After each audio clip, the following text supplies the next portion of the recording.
हर हर महादेव, जय जय शिव शंभो। आज हम महाशिव पुराण की रुद्र संहिता का अध्याय 3 पढ़ने जा रहे हैं। शुरू करते हैं। सूत जी बोले, महर्षियों, नारद जी के चले जाने पर शिव जी की इच्छा से भगवान विष्णु ने एक अद्भुत माया रची। उन्होंने जिस ओर नारद जी जा रहे थे वहां एक सुंदर नगर बना दिया। वह नगर वैकुंठ लोक से भी अधिक सुंदर था।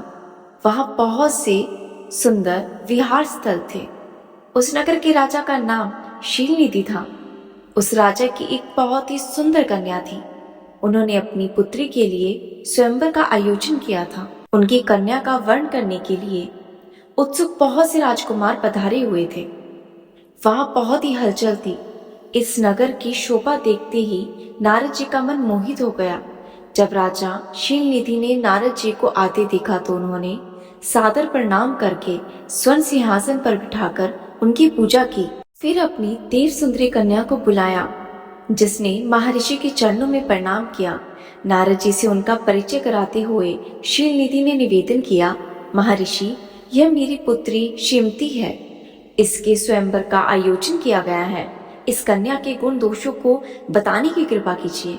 राजा के ऐसे वचन सुनकर नारद जी बोले, हे राजन, आपकी कन्या साक्षात्कार लक्ष्मी है। इसका भावी पति भगवान शिव के समान वैभवशाली, त्रिलोकजयी, वीर तथा कामदेव को जीतने वाला होगा।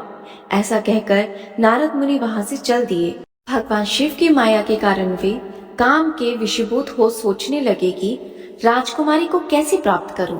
स्वयंवर में आए सुंदर एवं वैभवशाली राजाओं को छोड़कर भला ये मेरा वर्ण क्यों करेगी। वे सोचने लगे कि नारियों को सौंदर्य बहुत प्रिय होता है। सौंदर्य को देखते ही श्रीमती मेरा वर्णन कर सकती है। ऐसा विचार कर नारद जी फिर विष्णु लोक पहुंच गए और उन्हें राजा शीलनिधि की कन्या के स्वयंवर के बारे में बताने लगे तथा उस कन्या के साथ विवाह करने की इच्छा व्यक्त करते हुए उन्होंने भगवान विष्णु से कहा कि वे अपना रूप उन्हें प्रदान करें ताकि श्रीमती उन्हें ही वर के रूप में स्वीकार करे। सूत जी कहते हैं, महर्षियों, नारद मुनि की ऐसी बात सुनकर भगवान विष्णु हंस पड़े और भगवान शंकर के प्रभाव का अनुभव करके उन्होंने इस प्रकार उत्तर दिया। भगवान विष्णु बोले, हे नारद, आप वहां अवश्य जाइए। मैं आपका हित उसी प्रकार करूंगा जिस प्रकार पीड़ित व्यक्ति का एक वैद्य उपचार करता है, क्योंकि तुम मुझे बहुत ज्यादा प्रिय हो। ऐसा कहकर भगवान विष्णु ने नारद मुनि को वानर का मुख तथा शेष अंगों को अपना मनोहर रूप प्रदान कर दिया।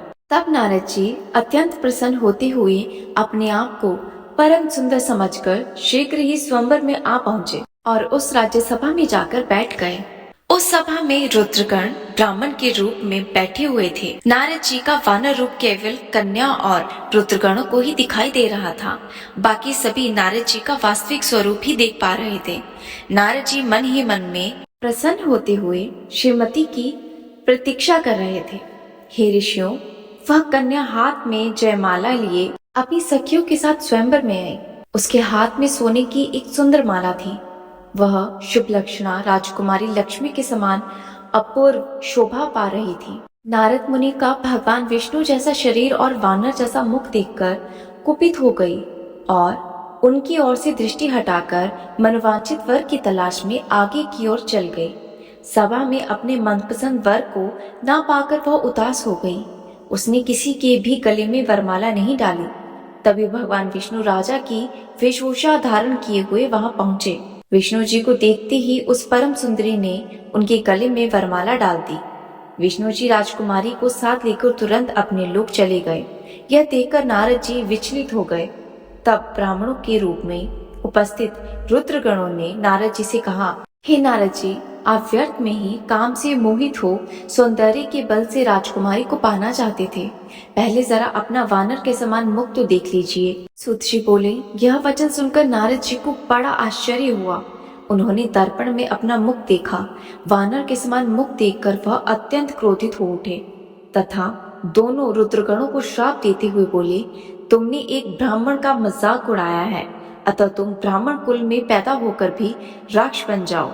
यह सुनकर वे शिवगण कुछ नहीं बोले, बल्कि इसे भगवान शिव की इच्छा मानते हुए उदासीन भाव से अपने स्थान को चल दिए और भगवान शिव की स्तुति करने लगे। इसके आगे की कथा हम अध्याय 4 में पढ़ेंगे। तब तक के लिए हर हर महादेव, जय जय शिव शक्ति।